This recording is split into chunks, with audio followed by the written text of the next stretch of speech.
Hello students, আজি আমি class 9 অনুশীলনী R1 গণিত কেইটা চাম। তো প্ৰথম কোৱেশ্চনটো কি আছে, বৰ্গমূলৰ দ্বাৰা ৰুটটোৰ আনুমানিক মান 2 দশমিক স্থানলৈ উলিয়াওক। যে আমাক বৰ্গমূলৰ দ্বাৰা ৰুটটোৰ মান উলিয়াব লাগে 2 দশমিক স্থানলৈ। এইটো আমি কেনেকৈ কৰিম? কোৱেশ্চন নম্বৰ 1, আমাক ৰুটটোৰ মান উলিয়াব লাগে 2টা দশমিকৰ পিছত। আমি এইটো দীঘলীয়া হৰণৰে কৰিম, 2 হৰণ কৰিব লাগে। ঠিক আছে, 2ৰ পিছত আমি দশমিক দি 0 0 0 0 লিখিব পাৰোঁ, আৰু এইকেইটা আমি জৰ পাতি লিখিম। এনেকৈ জৰ পাতি যিকোনো সংখ্যাৰ পিছত দশমিক দি যিমানটা পাৰোঁ সিমানটা শূন্য আমি লিখিব পাৰোঁ। ইয়াত কোনো ধৰণৰ ইয়াৰ ভেলু চেঞ্জ নহয়। গতিকে এতিয়া কি কৰিম, যে এনেকুৱা এটা সংখ্যাৰে আমি 2ক হৰণ কৰিম যাতে সেই সংখ্যাটোৱে পূৰণ কৰি আমি ইয়াত লিখিব পাৰোঁ। অৰ্থাৎ যদি আমি 1ৰে হৰণ কৰিম তেতিয়াহ'লে 1ৰে পূৰণ কৰিব লাগিব, আৰু 1ৰে পূৰণ কৰাৰ ফলত কিমান হয়? 1 হয়। ইয়াত 1 আহিব। এতিয়া যদি আমি 2ৰে হৰণ কৰিব বিচাৰোঁ, অৰ্থাৎ ইয়াক 2ৰে পূৰণ কৰিব লাগিব, আৰু 2ৰে পূৰণ কৰাৰ পিছত যিমান হয় আমাক ইয়াত লিখিব লাগিব। ঠিক আছে, এতিয়া 1ৰে যদি আমি হৰণ কৰিম কিমান হ'ব? 1 × 1 = 1। এতিয়া যদি 2ৰে যদি আমি চিন্তা কৰি চাওঁ কিমান হয়? 2 × 2 = 4, হয় না? এতিয়া যদি 4 ইয়াত বহাওঁ, 2ৰ পৰা আমি 4 বিয়োগে কৰিব নোৱাৰিম, ডাঙৰ হৈ যায়। হৰণৰ নিয়ম কি যে ইয়াতকৈ সৰু বা ইয়াৰ সমান হ'ব লাগিব, আৰু ইয়াৰ ওচৰত হ'ব লাগিব। আমাক কিহেৰে হৰণ কৰিব লাগিব? 1ৰে হৰণ কৰিব লাগিব। অৰ্থাৎ 1ৰে যদি হৰণ কৰোঁ আমাক ভাগফলটো 1 দিব লাগিব। 1 × 1 আহি যাব ইয়াত 1। এইটো মাইনাছ কৰি দিয়ে কি আহি গ'ল? 1। ঠিক আছে, এতিয়া কি হ'ব? যিটোৰে হৰণ কৰিছা তোমালোকে ইয়াৰ ডাবল ল, অৰ্থাৎ 1ৰ ডাবল। 1ৰ ডাবল হ'লে ইয়াত কি আহি যাব? 2। এতিয়া তোমাৰ ভাগফলটোৰ ডাবলো ল'ব পাৰা, বা যিটোৰে হৰণ কৰিছা সেইটোৰ ডাবল ল'লে হৈ যাব। অ'কে, এতিয়া আগৰ ধৰণে এতিয়া ইয়াত 2 হৈ আছে, ইয়াত 1 হৈ আছে। যিহেতু হৰণ নাযায়, ইয়াত দশমিক দিছোঁ মানে কি ওপৰতো দশমিক আহি যাব। এতিয়া ওপৰৰ পৰা 2টা শূন্য আমি তলত নমাই আনো, হৈ গ'ল। এতিয়া আহি গ'ল ইয়াত 2। এতিয়া আমাক এনেকুৱা এটা ইয়াত সংখ্যা দিব লাগিব চেম আগৰ নিচিনা, যাতে সেই সংখ্যাটো পূৰণ কৰি আমি ইয়াত লিখিব পাৰোঁ। এতিয়া ইয়াত 2 হৈ আছে, যদি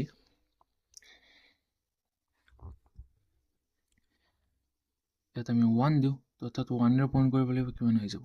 21, যিটো বহুত সৰু হৈ আছে। এতিয়া 2 দিলে, 2 যদি আমি ইয়াত দিওঁ, 2ৰে পূৰণ কৰিব লাগিব, কিমান হৈ যাব? 44, হয় না? এতিয়া যদি 3 দিওঁ, 3ৰে পূৰণ কৰিলে হৈ যাব 69। এইখিনি যদি 4 যদি দিওঁ, কিমান আহে? 96, হয়। এতিয়া 96টো 100কৈ সৰু আছে, আৰু ইয়াৰ ওচৰত আছে। আৰু এবাৰ কৰি চাওঁ, 5ৰে যদি দিওঁ কিমান আহিব? 5 × 4 = 20, 0 2 কেৰি, 5 × 4 = 20, 0 2 কেৰি, 5 × 2 = 10 × 12 120। বেছি হৈ যায়, কিমান বাদ দিব লাগিব? 4। অৰ্থাৎ ইয়াত যদি 4 দিওঁ, ওপৰত ভাগফলটো কিমান আহিব? 4 আহিব। তো 4ৰে মাল্টিপ্লাই কৰিলে আহি যায় তোমাৰ 96। এতিয়া মাইনাছ কৰি দিওঁ, মাইনাছ কৰি দিলে আহি গ'ল তোমাৰ 4। এইখিনি ওপৰৰ পৰা 2টা শূন্য নমাই আনা, 2টা শূন্য নমাই আনিলোঁ। এতিয়া আকৌ ইয়াত নতুন সংখ্যা আমি ভাগফল কি দিছোঁ? 4। এতিয়া 4টো ইয়াত প্লাছ কৰি দিয়া, অৰ্থাৎ 4ৰ ডাবল কৰিম। 4 প্লাছ কৰিলে ইয়াত 28। ঠিক আছে, এই ধৰণে কৰিব পাৰা, বা তোমালোকৰ যিটো ভাগফল আহিছে 14ৰ ডাবল কৰি দি ইয়াত লিখিব পাৰা। 14ৰ ডাবল কৰিলে কি হৈ যাব? 28। অ'কে, এতিয়া চেম আগৰ নিচিনা, ইয়াত যি সংখ্যা দিবা সেই সংখ্যাটো তোমাক ভাগফলতো বহাব লাগিব, আৰু পূৰণ কৰি ইয়াত লিখিব লাগিব, হয়। এতিয়া আছে 28। 28, 1 যদি দিওঁ, 1 পূৰণ কৰিলে আহি যাব 281, হয়। এতিয়া যদি 2 দিয়া, 2 আহিব, পূৰণ কৰিলে কি হৈ যায়? 2 × 2 = 4, 2 × 8 = 16, 6 1 কেৰি, 2 × 2 = 4 and 1 5। বহুত বেছি হৈ আছে। 5 6 4 টো কিমান বাৰ দিম? একবাৰ দিম। একবাৰ দিলে ইয়াতো 1 আহি যাব। ঠিক আছে, 1 আহিলে ইয়াত হৈ যাব 281। এগেইন মাইনাছ কৰা, 10ৰ পৰা 1 গ'লে 9, 9ৰ পৰা 8 গ'লে 1, 3 পৰা 2 গ'লে 1 1 9 ঠিক আছে দুটা দশমিক স্থানলৈ আহি গৈছে তো আমাক কিমানলৈকে উলিয়াব গৈছে প্ৰশ্ন যদি চাওঁ আমি প্ৰশ্নত কি কৈছিল যে ৰুটটোৰ আনুমানিক মান 2 দশমিক স্থানলৈ উলিয়া দুটা দশমিক স্থানলৈ উলিয়াব গৈছে আমরা অলরেডি আহি গৈছে 1.41 ঠিক আছে আৰু যদি কৰিব বিচাৰা সেম ধৰণে আমাক কৰি যাব লাগিব যেহেতু ৰুটটো এটা অপৰিমেয় সংখ্যা তো ইয়াৰ কোনো হেক নাই ইয়াৰ মানৰ কোনো হেক নাই এইটো এটা পিছত এটা আহিয়ে থাকিব ওকে তো আমাৰ ইয়াৰ আনসাৰ হ'ব √2 = 1.41 ... ঠিক আছে এটা হল আমাৰ ৰুটটোৰ আনুমানিক মান বুজি পাইছা নিশ্চয় ঠিক আছে নেক্সট কোৱেশ্চনটো যদি চাওঁ নেক্সট কোৱেশ্চন কি কৈছে চাওঁ দুটা অপৰিমেয় সংখ্যা লিখা যাৰ যোগফল পৰিমেয় আৰু পূৰণফল পৰিমেয় অৰ্থাৎ দুটা অপৰিমেয় সংখ্যা আমাক ল'ব কৈছে যেটো যোগ কৰাৰ পিছতো পৰিমেয় সংখ্যা পাওঁ আৰু পূৰণ কৰাৰ পিছত আমি পৰিমেয় সংখ্যা পাওঁ ইয়াৰ কাৰণে আমি কি কৰিম চাওঁ কোৱেশ্চনটো ধৰা হল a প্লাস ৰুট b এইটো এটা অপৰিমেয় সংখ্যা আৰু a মাইনাস ৰুট b এইটো এটা অপৰিমেয় সংখ্যা আমাৰ দুটা অপৰিমেয় সংখ্যা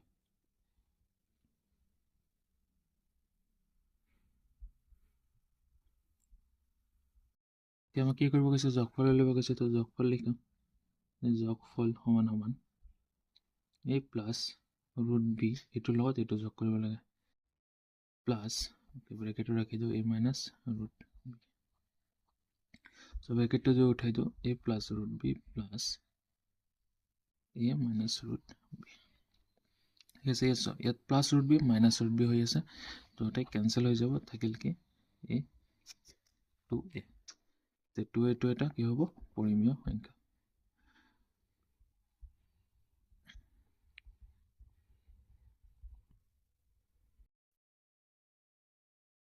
তোমালোকে সংখ্যা লগাই কৰিব পাৰে আকৌ পূৰণফল যদি চাওঁ a plus root b into a minus root b ঠিক আছে এইটো চাওঁ a plus root b into a minus root b ফৰ্মুলাত আহি আছে a plus b into a minus b তো ইয়াৰ ফৰ্মুলা অনুসৰি a square minus root b all square তো কি আহি যাব a square minus root b square গলে কি আহিব b তো a square minus b এইটো এটা পৰিমেয় সংখ্যা লিখিলে হল পৰিমেয় সংখ্যা যেটা এটা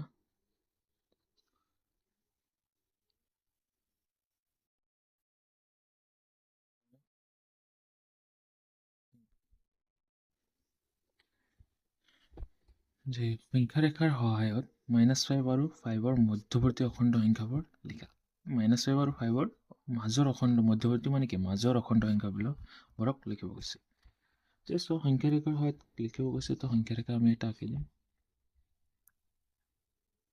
সংখ্যা ৰেখাৰ মাজত কি থাকে 0 থাকে সফালে পজিটিভ সংখ্যা কেইটা অৰ্থাৎ যোগাত্মক অখণ্ড সংখ্যা কেইটা আমাক 5 লৈকে লাগে তো 5 লৈকে ৰাখিছো এইফালে মাইনাস বিলাক আহিব -1 -2 -3 -4 -5 আৰু এটা লিখি ৰাখো এনে -6 এতিয়া কাৰ কাৰ মাজত লাগে -5 আৰু 5ৰ মাজতে এতিয়া মাজত সো কি কি সংখ্যা আছে এই সংখ্যা কেইটা লিখি দিলে হৈ গল তাকে লিখিবা যে এটাকে -5 আৰু 5ৰ মাজৰ 5ৰ মাজত লিখা বা মধ্যবৰ্তী লিখা অখণ্ড সংখ্যা বৰ কি হ'ব মাজত কি আছে সো -4 -3 -2 -1 0 1 2 3 আৰু 4 ওকে এখানে ঠিক আছে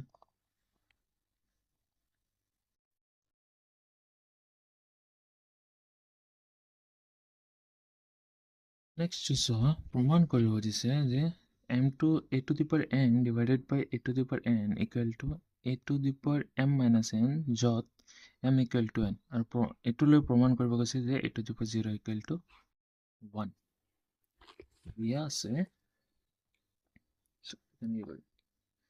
the given দিয়া আছে a to the power m divided by a to the power n equal to m minus n ঠিক আছে so এটো মই এনেকৈ লিখিব পাৰো a to the power m divided by a to the power n যেটো হৰণ আৰু ইয়াত a to the power m minus n আকৌ আমাৰ কি দিয়া আছে আকৌ যে m আৰু n ৰ ভ্যালুটো সেম ইয়াৰ n ৰ ঠাইত মই কি লিখিব পাৰো m লিখিব পাৰো ওকে এটা m ৰ ঠাইত m লিখিম তো লিখিবা যে দিয়া আছে m equal to n তেছা এটো কি দুটাৰে ভ্যালু সেম হৈছে অৰ্থাৎ ক্যান্সেল হৈ যাব ক্যান্সেল হৈ গলে থাকিল কি ইয়াত 1 আৰু m ৰ পৰা m মাইনাস কৰিলে কি হৈ যাব 0 যেটো আমাক প্ৰমাণ কৰিব আছিল এটাকে লিখিব পাৰো a to the power 0 equal to 1 হৈ গল প্ৰমাণ কৰা হল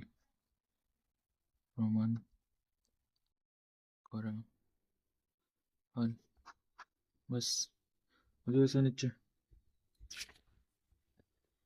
নেক্সট একে ধৰণৰ আৰু এটা কোৱেশ্চন দিছে তো সূচক বিধি a to the power m divided by a to the power n equal to a to the power m minus n to m equal to 0 লৈ প্ৰমাণ কৰা যে a to the power minus n equal to 1 by a to the power n okay একটু same ধৰণে কৰিম first number question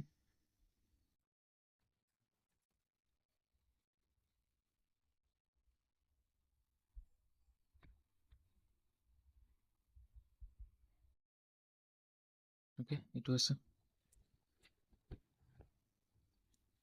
ঠিক আগৰ ধৰণে লিখা a to the power m divided by a to the power n আৰু ইয়াত a to the power m minus n ঠিক আছে और লিখি লব যে দিয়া আছে given m equal to 0 দিয়া আছে ঠিক আছে m equal to 0 হয় a to the power 0 আহি যাব আৰু ইয়াত a to the power n আহি যাব আৰু ইয়াত m ৰ ঠাইত 0 বহাই দিয়া minus n এটা a to the power 0 মানে আমি আকৌ কি জানো a to the power 0 মানে আমি জানো 1 হয়নি a to the power 0 equal to আমি কি বলি জানো 1 বলি জানো অলপ আগতে প্রুফ করা হল হ্যাঁ তো ইয়াত লিখা এটা a to the power 0 মানে n আহি গল ইয়াত n a to the power n তো 0 minus n কি হবো minus n না নাই ইয়াত থাকিল কি a to the power minus n equal to 1 by a to the power n হৈ গল প্রুফ এটা আমাক প্রুফ কৰিব দিছে সো এটাও প্ৰুফ কৰিব দিছে না নাই a to the power minus n equal to 1 by a to the power n ঠিক আছে হৈ গল লিখা প্রমাণ করা হল বা প্রুফড যে প্রমাণিত হল বা প্রমাণ করা হল ঠিক আছে বুঝি গৈছা নিশ্চয় যদি মই কৰা মেথছখিনি বুজি পাইছো তো ভিডিওটো অলপ লাইক কৰিবা আৰু সাবস্ক্ৰাইব কৰিবা নেক্সট গণিতখিনি আমি নেক্সট ডে চাম অৰ্থাৎ কালি তোমালোকৰ আৰু ভিডিও আহি যাব মই ডেইলি গোটেইখিনি মেথছৰ ভিডিও দিয়াৰ চেষ্টা কৰিম যিমান দূৰ পাৰো মই ডেইলি তোমালোকৰ ভিডিও দি থাকিম আৰু তোমালোকে সাবস্ক্ৰাইব কৰি ৰাখিবা যাতে গোটেইখিনি ভিডিও তোমালোকে পোৱা